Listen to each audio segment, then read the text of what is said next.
Hola, ¿qué tal? Yo soy Fátima Rodríguez. Los saludo con mucho gusto a todas y todos que nos sintonizan por este Facebook Live de la Red Nacional de Círculos de Estudio. Hoy toca hablar de la presentación del boletín número 28 con nuestros especialistas, Melina Guerrero y Eder Guevara, los cuales hablarán de la inauguración del Aeropuerto Internacional Felipe Ángeles. ¡Comenzamos!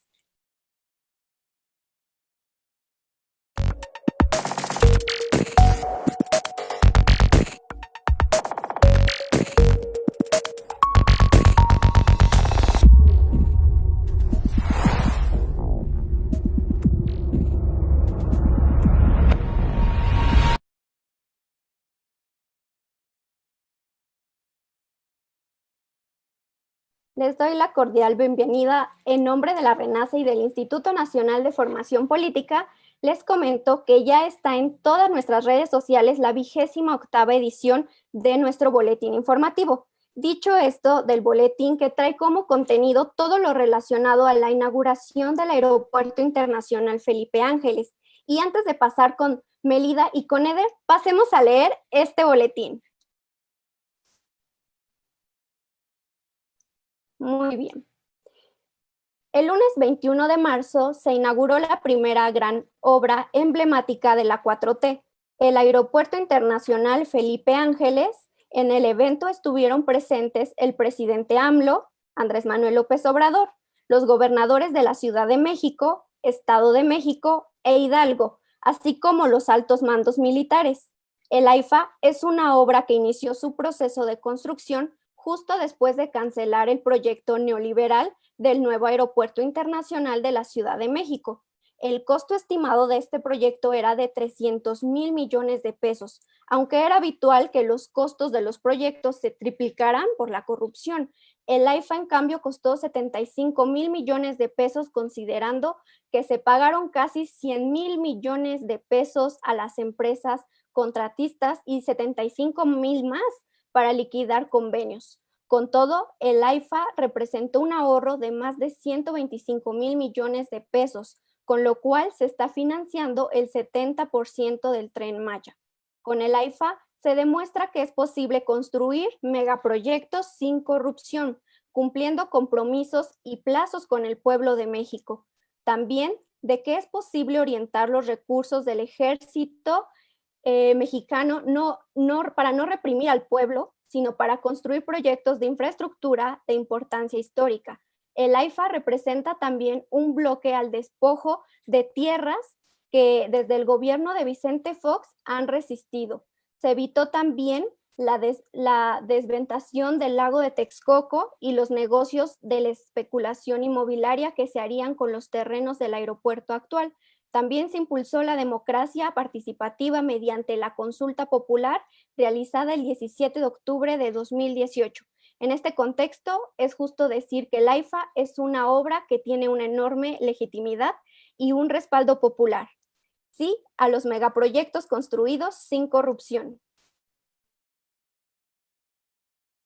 Pues, bueno, ya leído el boletín, pasemos ahora sí con nuestros invitados. Para eso, pues yo los saludo con mucho gusto a Melida Guerrero. Ella es hidalguense de nacimiento, nextlalpense por decisión y es licenciada en Derecho, egresada por la Universidad Autónoma del Estado de México. Actualmente es regidora de Nextlalpan, uno de los municipios más cercanos a este nuevo aeropuerto. Melida, muchas gracias por estar aquí. También nos acompaña nuestro compañero Eder Guevara. Él es militante fundador de Morena, colaborador del proyecto Esperanza, donde tiene columnas muy recomendables, por cierto, sobre temas coyunturales. Eder, muchas gracias y bienvenido también por estar aquí con nosotros. Buenas tardes. Gracias a ambos. Bueno, ante tal el proyecto, ¿cuáles son sus primeras impresiones del Aeropuerto Internacional Felipe Ángeles? Que por cierto, como lo dice el boletín, es un megaproyecto hecho sin corrupción y en el que prácticamente cambiamos 300,000 millones de pesos estimados en el aeropuerto de Texcoco por 75,000 millones del AIFA y el 70% del Tren Maya, que es otro megaproyecto. Melida, me gustaría empezar contigo. ¿Cuáles son tus primeras impresiones? Y luego continuamos con Eder, por favor. Claro que sí, buenas noches a todas y todos, agradeciendo el espacio. Bueno, partimos del tema de qué es el aeropuerto, ¿no? Porque está en boga y por ser una obra magna de nuestro gobierno y de nuestra 4T, ¿qué es?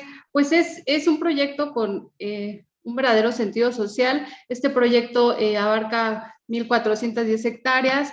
El 95% de estas 410 hectáreas fueron compradas mediante contratos de compraventa.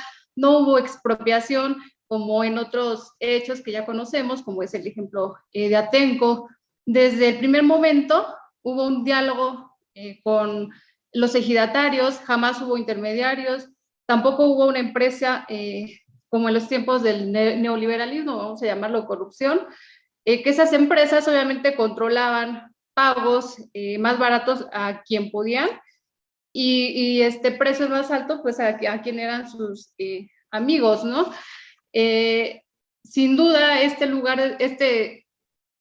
proyecto desde un principio fue, el presidente mandó a todos los funcionarios de las dependencias nacionales a entablar estos diálogos.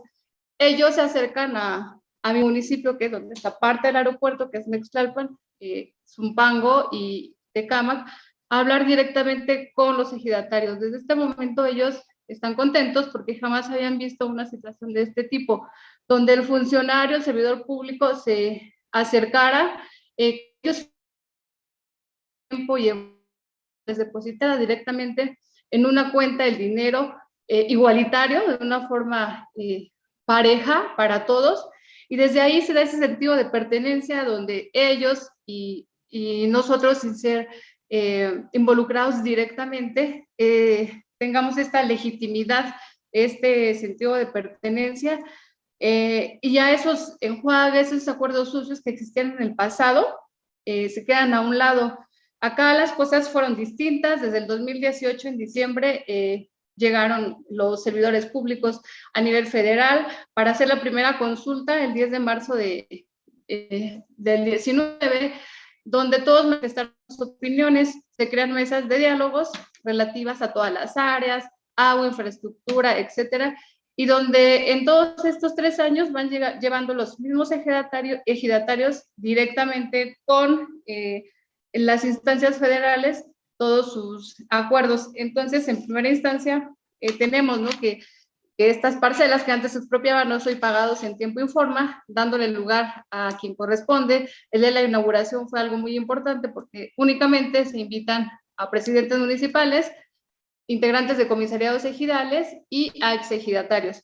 Y esa es una parte súper importante porque se les da el lugar a quien verdaderamente lo tiene. Sabemos de la importancia que tiene pues este proyecto que durante muchos años el gran capital extranjero y nacional establecían modelos de inversión y crecimiento económico que priorizaban las lógicas extractivas y explotadoras del mercado, dejando a un lado a la gente. Hoy este proyecto deja eso a un lado y da paso a la opinión pública y a estos proyectos que hoy el presidente implementa, que son las democracias participativas, donde ustedes bien lo mencionan en el boletín. El primer trabajo que se hizo en la región, hicimos en la región, fue aquella consulta en el 2018 para ver dónde la población requería o estaba de acuerdo en que se hiciera el aeropuerto en Texcoco,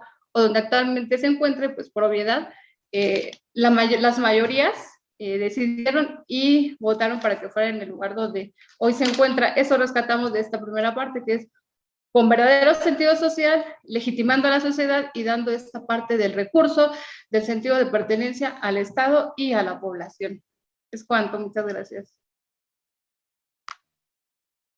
Gracias. Vamos con Eder. ¿Qué impresiones tuviste tú, Eder? Yo creo que para comprender lo que sucedió ayer y hoy con la declaratoria de área natural protegida del lago de Texcoco, hay que poner todo un contexto porque es la conjugación y la victoria de dos grandes movimientos. Por un lado, el movimiento de la Cuarta Transformación. Yo no coincido en que esta es la primera obra magna de la Cuarta Transformación. La primera obra magna de este proceso, conocido como el movimiento de la Cuarta Transformación o el movimiento obradorista, fue el segundo piso del periférico, en donde la derecha utilizó las mismas tácticas para denostar aquella gran obra que ahora usan para denostar al aeropuerto y al Tren Maya.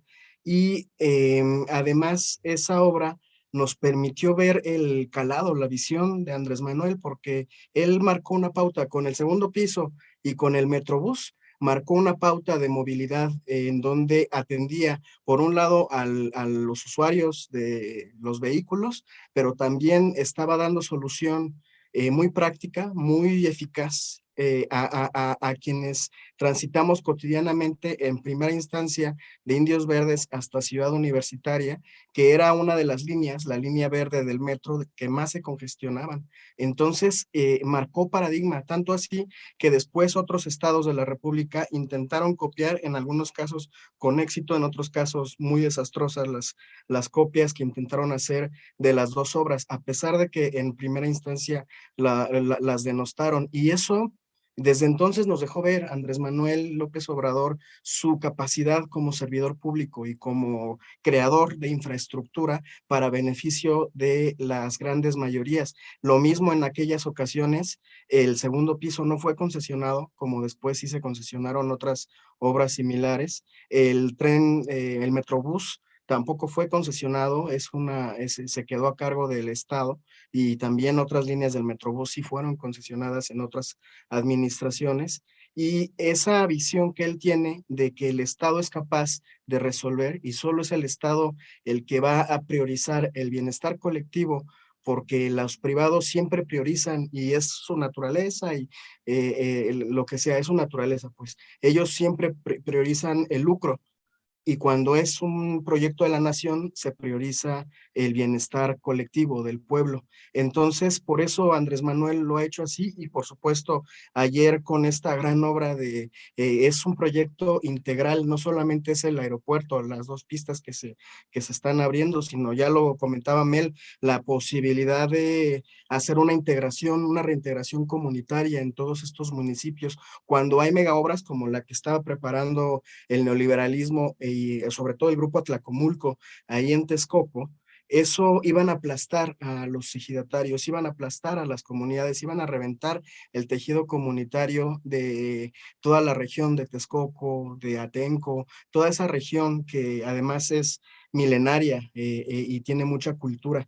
Estos sujetos les valió gorro y ahí iban a crear consorcios, iban a crear centros comerciales, iban a crear una infraestructura de la cual ellos iban a ser dueños alrededor de este aeropuerto, y después del otro aeropuerto lo iban a convertir en un nuevo Santa Fe. Entonces ahí no había un proyecto social, aquí sí lo hay. Aquí, por ejemplo, en el aeropuerto, cuando se dialoga con los ejidatarios, como decía Amel, y les piden, el gobierno les recomienda que no vendan porque hay mucha especulación. En ese momento ya estaban los grandes lobos ahí. Entonces muchos ejidatarios que decidieron no vender, pero que sí tuvieron beneficios con el proyecto del aeropuerto, lo que hicieron fue juntar sus capitales y crearon una cooperativa de taxis, por ejemplo. Y así como como ese proyecto económico comunitario vinculado al aeropuerto, están surgiendo un montón de proyectos económicos, sociales, que tienen que ver con esta nueva forma de vincular alrededor de un proyecto de infraestructura, que además a quienes beneficia profundamente es a quienes habitamos el Estado de México o el Estado de Hidalgo, porque se están mejorando las condiciones de infraestructura y de movilidad para nosotras y nosotros, que hemos tenido eternamente malos gobiernos priistas que siempre priorizan el lucro y que siempre priorizan el bienestar de sus familias y no de toda la población. Entonces, por fin está llegando la justicia social al Estado de México y a Hidalgo en menor medida con el aeropuerto, gracias a la Cuarta Transformación Nacional, y decía que es la conjugación de dos grandes victorias, porque así como la victoria de la Cuarta Transformación, también el día de hoy podemos celebrar la conclusión de una lucha que inició el Frente de Pueblos en Defensa de la Tierra en el año 2000, que se resistieron a que fueran despojados de sus terrenos, de sus territorios, del lago, por el proyecto neoliberal que desde entonces Vicente Fox ya abrazaba, el del nuevo aeropuerto. Recordemos que ese proceso costó la libertad de muchos camaradas, costó también violencia sexual contra compañeras, tortura para todas y todas las personas que fueron detenidas, y la muerte de dos jóvenes menores de edad cuando fue la represión de la Policía Federal Preventiva. Entonces, esa resistencia fue escuchada por el Movimiento de Transformación Nacional, su bandera fue abrazada por nuestro movimiento, y ahora lo que vemos como este proyecto integral del lago de Texcoco, que es mucho más amplio de lo que se había pensado originalmente, es una conjugación del diálogo entre estos dos grandes movimientos, y eso me parece que es muy digno de rescatar. Es un suceso histórico lo que acabamos de vivir, y me parece que es el reflejo de hacia dónde tiene que caminar la Cuarta Transformación Nacional. En estos 2 días nos acaba de marcar la pauta, los movimientos, no solamente Andrés Manuel, los dos movimientos nos acaban de marcar la pauta de cómo tenemos que caminar en futuras acciones de este calado. Y un asunto simbólico, bueno, dos temas que me parecen bien simbólicos de lo que sucedió ayer.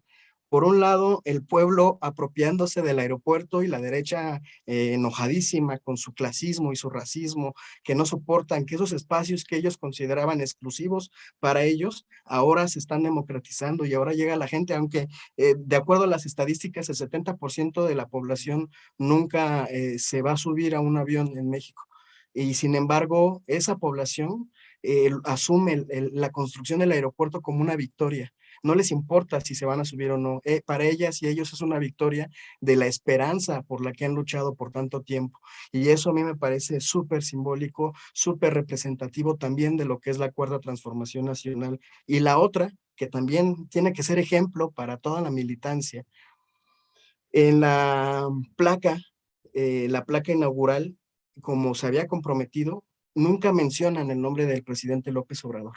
Nunca dicen que esta obra fue por él. Ya ven que hay, incluso, yo me acuerdo que en el metro, creo que en Tlatelolco, de manera contradictoria, estaba la placa de Gustavo Díaz Ordaz, y así su nombrezote, ¿no? Y era común, era costumbre. Si ahorita el presidente López Obrador lo hubiera hecho, nadie lo hubiera visto mal, porque así siempre había sido, pero él optó por que no sea su nombre el que aparezca en las placas, y en cambio se hace un homenaje a las Fuerzas Armadas, pero también a las y los trabajadores de la construcción en esa pequeña placa inaugural.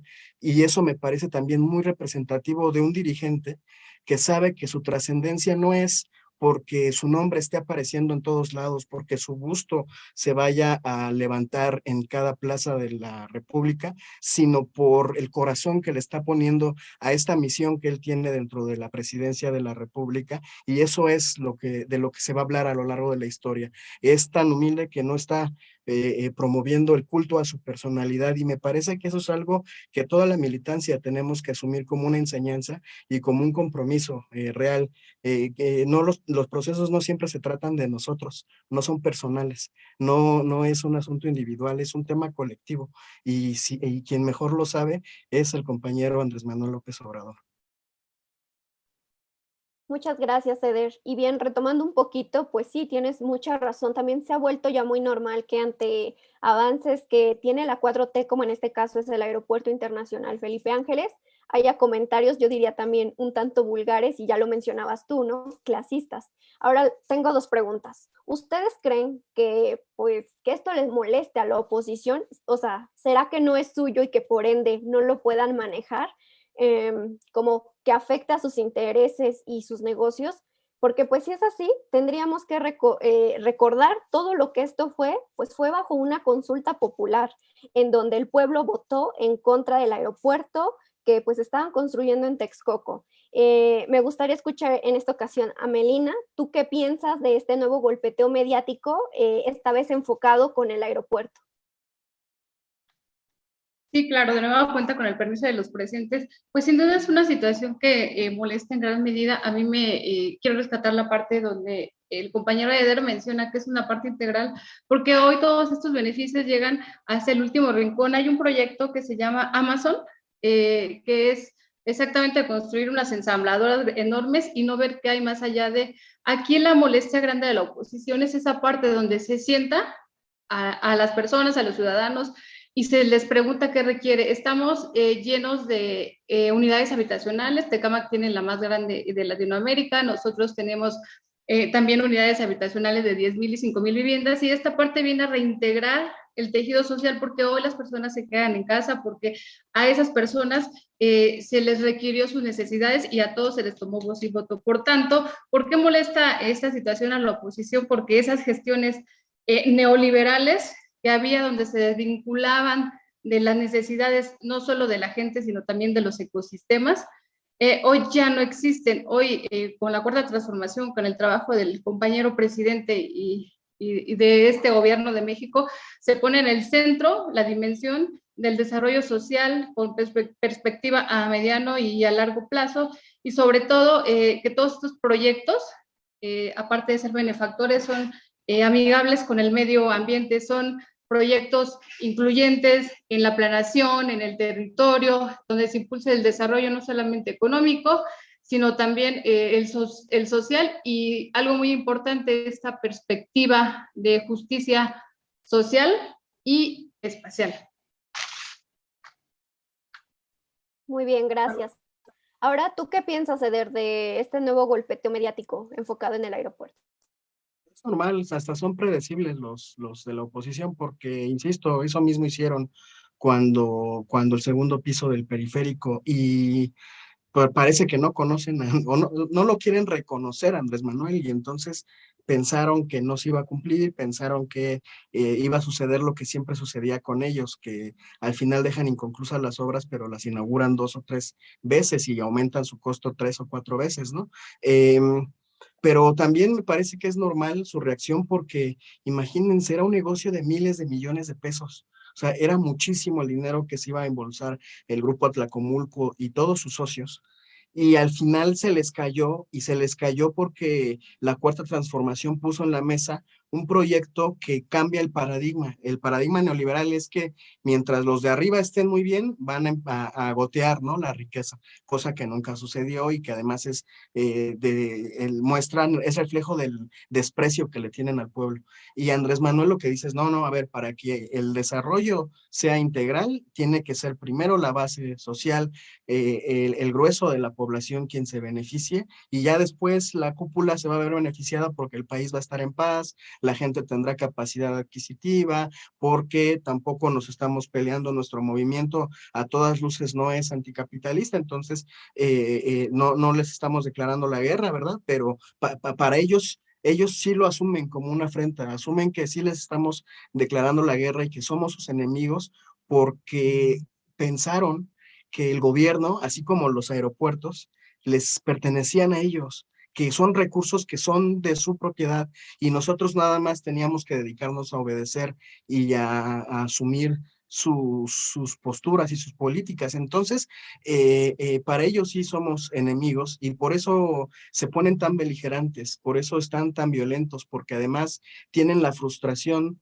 de que no logran hacer clic con la población. Por más campañas sucias que le hacen al presidente y al proceso, no logran que la gente deje de apoyar, que la mayoría deje de apoyar, y eso los tiene muy enojados y muy frustrados, y además les enoja que sí o sí, ahora, como son oposición, si quieren sobrevivir, tienen que hacer política, y hacer política implica volver a convivir con la gente, y ellos son antipopulares, son antimayorías, y desprecian a la gente. Entonces están enojadísimos y no saben cómo hacerle, y su apuesta del golpe del golpe de Estado, del golpe blando y tal, pues tampoco va a tener mucha resonancia, porque como ustedes han visto, la relación con Estados Unidos, que es quien puede respaldar una medida dramática como esa, pues el gobierno de México tiene buena relación allá, hay mucha estabilidad.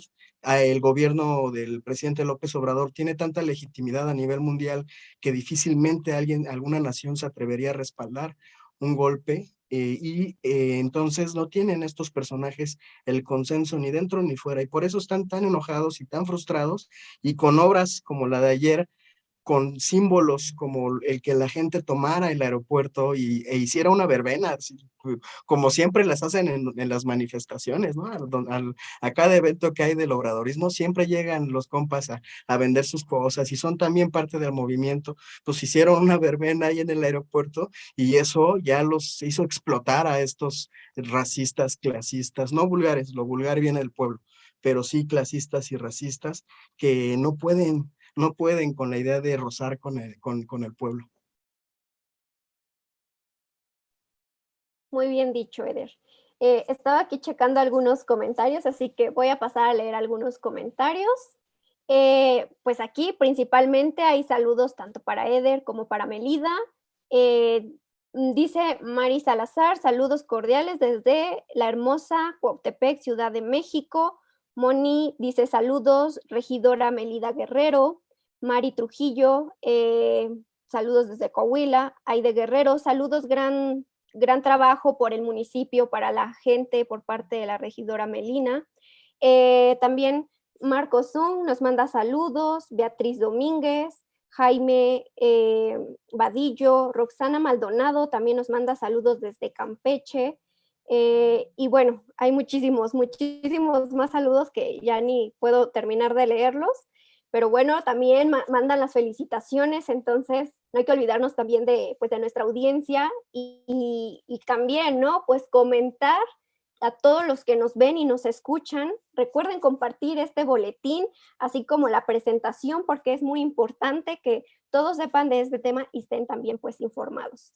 Y bueno, pues ya les voy a pedir de favor que nos den pues su conclusión, tanto Eder como Melida, acerca pues de este nuevo aeropuerto y que también pues nos puedan brindar sus redes sociales. Así que Melida, empezamos contigo, tienes la palabra, y luego Eder. Breves, por favor, gracias.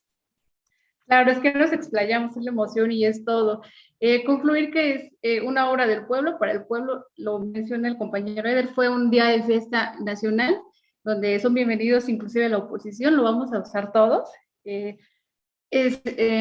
Estamos, la verdad es que sumamente agradecidos con el presidente. A la región nos va a cambiar muchos ámbitos, teniendo en consideración siempre, como los mencionábamos, la situación de cuidar el medio ambiente. El PTO es un PTO fabuloso, donde, repito, hubo inclusión, consultas y todo el trabajo que merece un pueblo, el trabajo que el presidente siempre ha hecho. Es un gran estadista. Él desde un principio, con ese ojo visionario que tiene, vio que este era el lugar adecuado por las entradas, salidas y demás situaciones que hay. Sabemos de antemano que va a estar pendiente del parque industrial más grande de América Latina que se construye aquí. Entonces, son oportunidades para todos, donde presumimos que es un proyecto de vida, este aeropuerto contra un proyecto de muerte. El anterior proyecto, ya que, como bien lo mencionó el compañero y una servidora, pues rescata todas las situaciones del pueblo, de las nuevas economías, del neoliberalismo, donde se da paso al post-neoliberalismo y sobre todo donde el pueblo es parte de, el pueblo contribuyó a. Y obviamente una parte muy, muy importante que me gustaría agradecer mucho es el trabajo de nuestros ingenieros militares. Hubo cavidad para todos en estos espacios laborales, entonces pues trajo todo ello y nos seguirá trayendo más beneficios.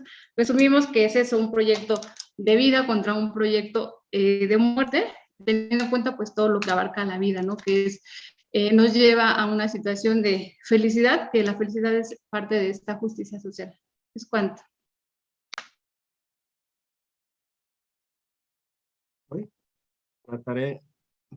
Trataré de ser breve.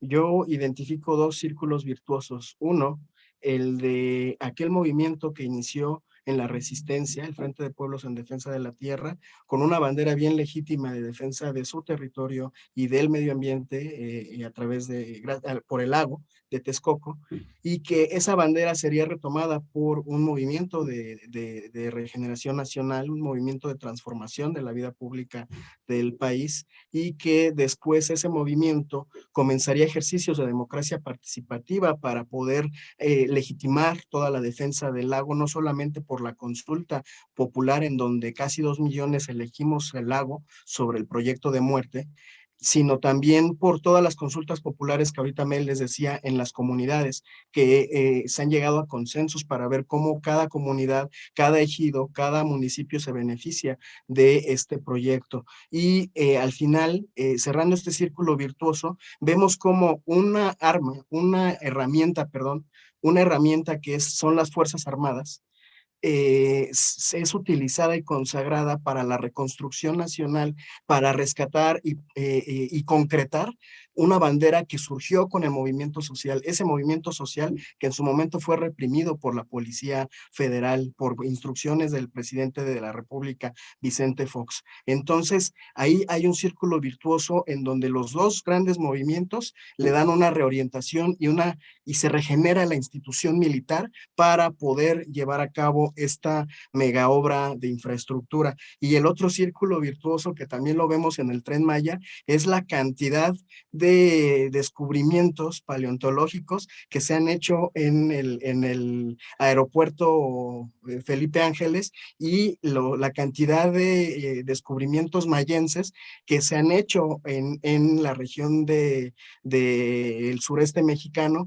por el Tren Maya. Se avanzaron más de 100 años ya de investigaciones mayenses gracias a todos los descubrimientos que se han dado a partir de que se empezó a construir el Tren Maya. Se pudo explorar cuando Peña Nieto se descubrió que había un gran edificio. Los japoneses tienen una tecnología con drones y ahí descubrieron que había un gran edificio en Tabasco. Pero Peña Nieto no quiso gastar, según él, en su lógica, no quiso meterle dinero para investigar qué sucedía. Con la entrada del Tren Maya, sabemos que es la Aguada Fénix, que es un edificio que se construyó 1000 años antes de Cristo, que es maya y que mide más de 1 kilómetro de distancia. O sea, los mayas, a 1000 años antes de Cristo, ya tenían la tecnología y la sabiduría para construir un edificio de ese calado. Y aquí, en Santa Lucía, se encuentra el panteón más grande de mamuts de todo el mundo. Y gracias a eso se puede poner el Museo del Mamut. Tenemos nuevo conocimiento sobre esa era en el mundo. Sabemos, por ejemplo, que los hombres no mataban mamuts, y eso es un piquete en las costillas para el patriarcado. Los mamuts los cazaba la comunidad. ¿Y por qué el panteón está ahí? Porque esa era una zona de pantano. Entonces llevaban al mamut hasta allá, lo agotaban físicamente, ya que estaba agotado, entonces lo mataban para utilizar la piel y la carne, etcétera. Entonces, eso lo descubrimos gracias a la construcción o a la ampliación del Aeropuerto Internacional Felipe Ángeles. El presidente sabe que el territorio mexicano todavía tiene mucho que dar y mucho que enseñarnos, y no en una lógica extractivista, sino de socializar y democratizar todos esos recursos, es que está poco a poco avanzando para darles visibilidad y para sacarlos de la tierra y que podamos conocerlos, ¿no? Lo mismo pasa con el petróleo, ¿eh? Es exactamente lo mismo, y eso me parece un círculo virtuoso de la Cuarta Transformación Nacional. Muy bien. Les agradezco mucho, Melida y Eder, por acompañarnos, por sus opiniones, y esperemos que esta sea la primera de muchas. Les agradezco también a todos los que nos estuvieron sintonizando el día de hoy y mandando sus saludos. También hacerles un llamado puntual a la audiencia, que acudan al aeropuerto para que vean las instalaciones, conozcan la organización, conozcan todo este proceso de construcción y se familiaricen con los museos. Estoy convencida que tan siquiera visitando los museos, pues nos daremos cuenta de que, como pues bien dice Eder, ¿no? De esta manera, pues nos desengañamos, sea más cierto, pero sobre todo, pues que viviéramos esta experiencia propia de este gran proyecto. En nombre del Instituto Nacional de Formación Política y de Morena, de la Red Nacional de Círculos de Estudio. Les doy las gracias. Yo soy Fátima Rodríguez y les deseo una muy buena noche a todos.